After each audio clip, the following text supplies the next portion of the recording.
जिस काल भैरव से नासा के साइंटिस्ट हार गए, वो मंदिर जहाँ होती है रहस्यमयी तांत्रिक पूजा। काल भैरव की एक ऐसी मूर्ति जो देखते ही देखते पी जाती है शराब। ऐसा मंदिर जो सदियों से तंत्र मंत्र का गढ़ रहा है। चिंतामन गणेश मंदिर से जुड़े हर एक इतिहास को आपके सामने लाकर हम निकल चुके हैं काल भैरव मंदिर की तरफ।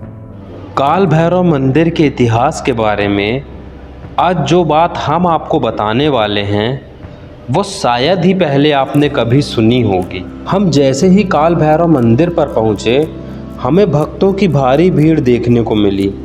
जगह जगह प्रसाद की दुकानें भी देखने मिली। इन प्रसाद की दुकानों को देखकर हमने एक बात नोटिस की कि पहले हर दुकानों में शराब की बोतलें आराम से मिल जाया करती थीं, जिनके रेट नॉर्मल रेट से बहुत ही बढ़े हुआ करते थे। जानकारी जुटाने पर हमें पता चला कि यहाँ पर एक शराब की दुकान खोल दी गई है और अब जिस शराब का जितना रेट होता है उसी रेट पर शराब यहाँ मिलती है। हमने भी शराब ली और काल भैरव को भोग लगाने निकल पड़े। काल भैरव मंदिर की जो स्थापना है ना, वो लगभग 6000 वर्ष पहले की गई थी। और ये जो काल भैरव मंदिर आप मेरे पीछे में ये देख रहे हैं, ये एंट्री गेट है काल भैरव मंदिर का। उस तरफ में जो आप वो झंडा लहराता देख रहे हैं पीछे में, वो उस काल भैरव मंदिर का गुंबद है। और मैं आपको बता दूं कि काल भैरव मंदिर भी क्षिप्रा नदी के तट पर ही स्थापित है। आप इस तरफ में अगर देखेंगे तो ये देखिए क्षिप्रा नदी है और इस माँ क्षिप्रा नदी के तट पर ही काल भैरव मंदिर विराजित है। कुछ लोग यहाँ पर पहले आकर क्षिप्रा नदी में डुबकी मारते हैं और स्नान करते हैं, देन उसके बाद फिर काल भैरव के दर्शनों को जाते हैं। काल भैरव मंदिर वाम मार्गी मंदिर है। वाम मार्गी का पहले मैं आपको अर्थ बता दूं। वाम मार्गी वो मंदिर होते हैं जिनमें मांस, मदिरा और बलि की जो प्रथा है वो की जाती है। ये बलि जो प्रथा है ये आज से नहीं, हज़ारों साल पहले से चली आ रही है। और मैं आपको बता दूं, अभी इस समय बलि की जो प्रथा है वो बंद कर दी गई है, परंतु अभी भी काल भैरव जी को जो मदिरा है वो चढ़ाई जाती है। पहले इस मंदिर में सिर्फ तांत्रिक गतिविधियां होती थी और सिर्फ तांत्रिकों का ही आना जाना हुआ करता था, पर अब ऐसा कुछ नहीं है। अब यहाँ पर हर जन का यहाँ पर आना जाना होता है और सभी भैरवनाथ के बाबा के दर्शनों को पाकर पुण्य लाभ अर्जित करते हैं। तो चलिए हम भी चलते हैं और आपको भी बाबा के दर्शन कराते हैं।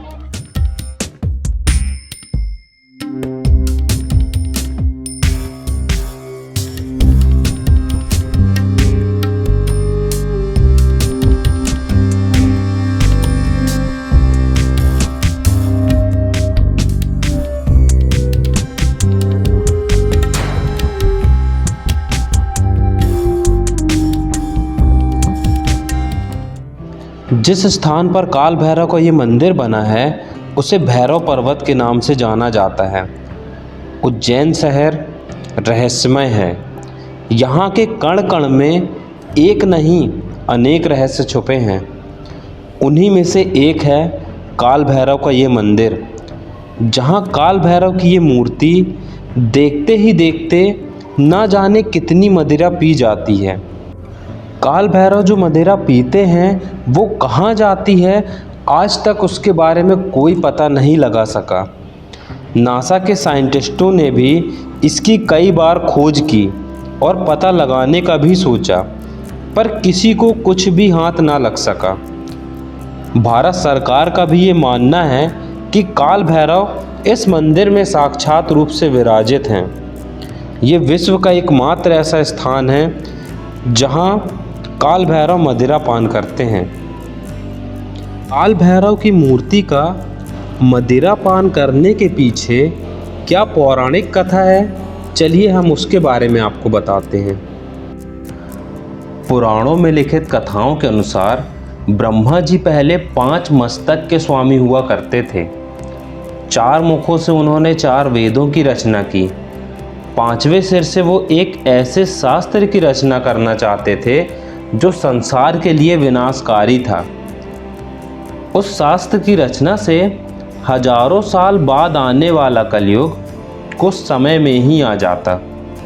भगवान शिव के बार बार समझाने के बाद भी जब ब्रह्मा जी नहीं माने तो भगवान शिव क्रोध में आ गए।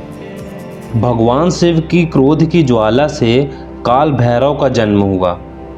काल भैरव ने जन्म लेते ही शराब का भोग लगाया और ब्रह्मा जी के पांचवें सिर को धड़ से अलग कर दिया। कहा जाता है कि ब्रह्मा जी का पांचवा सिर भारत के पुष्कर स्थान पर गिरा था। वो जगह आज भी ब्रह्म कपाली के नाम से जानी जाती है, जहां ब्रह्मा जी की पूजा की जाती है। ये विश्व में अपनी एक अलग पहचान बनाए हुए है। काल भैरव ने ब्रह्मा जी के सिर को तो धड़ से अलग कर दिया, परंतु उन पर ब्रह्म हत्या का दोष लग गया, जिससे मुक्त होने का मार्ग भी महादेव ने उन्हें बताया। महादेव ने उनसे कहा कि आप उज्जैन नगरी महाकाल बन जाएं। काल भैरव उज्जैन नगरी आए और शिप्रा नदी पर स्नान किया, जिससे उन्हें ब्रह्म हत्या से मुक्ति मिली। फिर वह इसी भैरव पर्वत पर आकर बैठ गए और महादेव की आराधना करने लगे। तभी से काल भैरव यहीं विराजित हैं और सभी की मनोकामनाओं को पूरा भी करते हैं। उज्जैन में काल भैरव को महाकाल का कोतवाल माना जाता है। कहा जाता है कि महाकाल के दर्शनों के बाद जो कोई भी भक्त अगर काल भैरव के दर्शन ना करे तो उनकी पूजा अधूरी मानी जाती है। काल भैरव के मंदिर के गर्भगृह पर जो छत निर्मित है वो एक गुंबद की भांति दिखाई देती है, जो बाकी शिव मंदिरों से भिन्न है।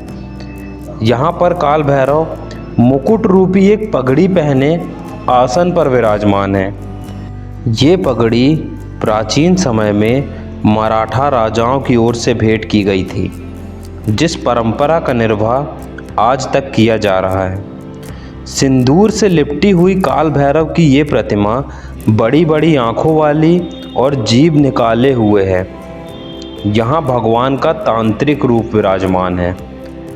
काल भैरव के इस मंदिर में पहले वाम मार्गी पूजा की जाती थी, जिसमें बलि प्रथा भी शामिल थी, परंतु अब भगवान को सिर्फ विशेष रूप से मदिरा का भोग लगता है।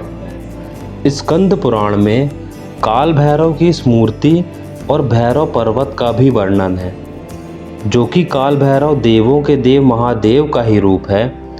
इसलिए कई साधु संत अघोरी बाबा भी काल भैरव के विशेष भक्तों में गिने जाते हैं।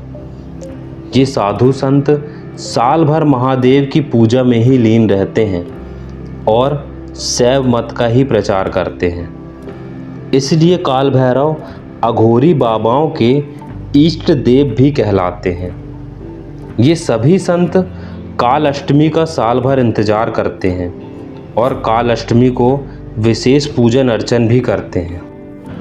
काल भैरव को मदिरा का भोग लगाने से पहले एक विशेष मंत्रों का उच्चारण किया जाता है।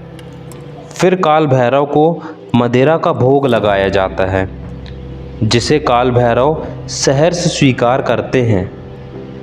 मदिरा कहाँ जाती है ये आज भी एक रहस्य ही है। इसका आज तक कोई भी पता नहीं लगा सका। वो कहते हैं ना, जहाँ विज्ञान समाप्त होता है वहाँ से आध्यात्म शुरू होता है, जिसका जीता जागता उदाहरण काल भैरव की ये मूर्ति है।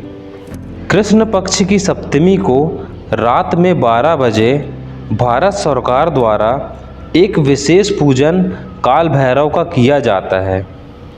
ये ऐसे देव हैं जिनका हर महीने जन्मदिन भी मनाया जाता है। मंदिर के भीतरी भाग का निर्माण पाषाण शिलाओं से किया गया है।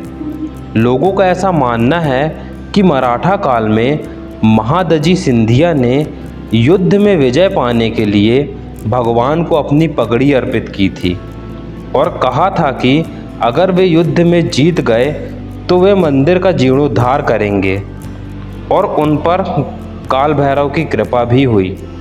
उन्होंने कई युद्ध जीते, उन्होंने मंदिर का जीर्णोद्धार कराया। तभी से आज तक काल भैरव को मराठा राजाओं की पगड़ी चढ़ाई जाती है। मराठा काल के बाद कई बार मंदिर का जीर्णोद्धार होता रहा।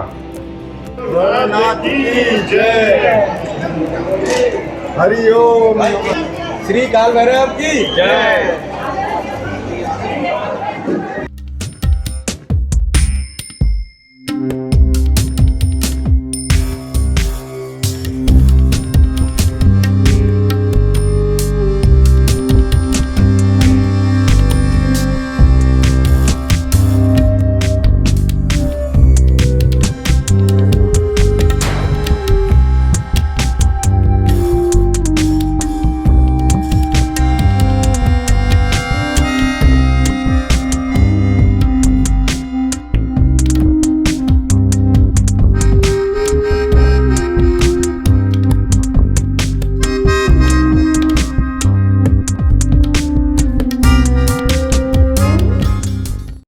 काल भैरव के मंदिर के ठीक सामने ही हमें दीपमालाएं भी दिखाई थी।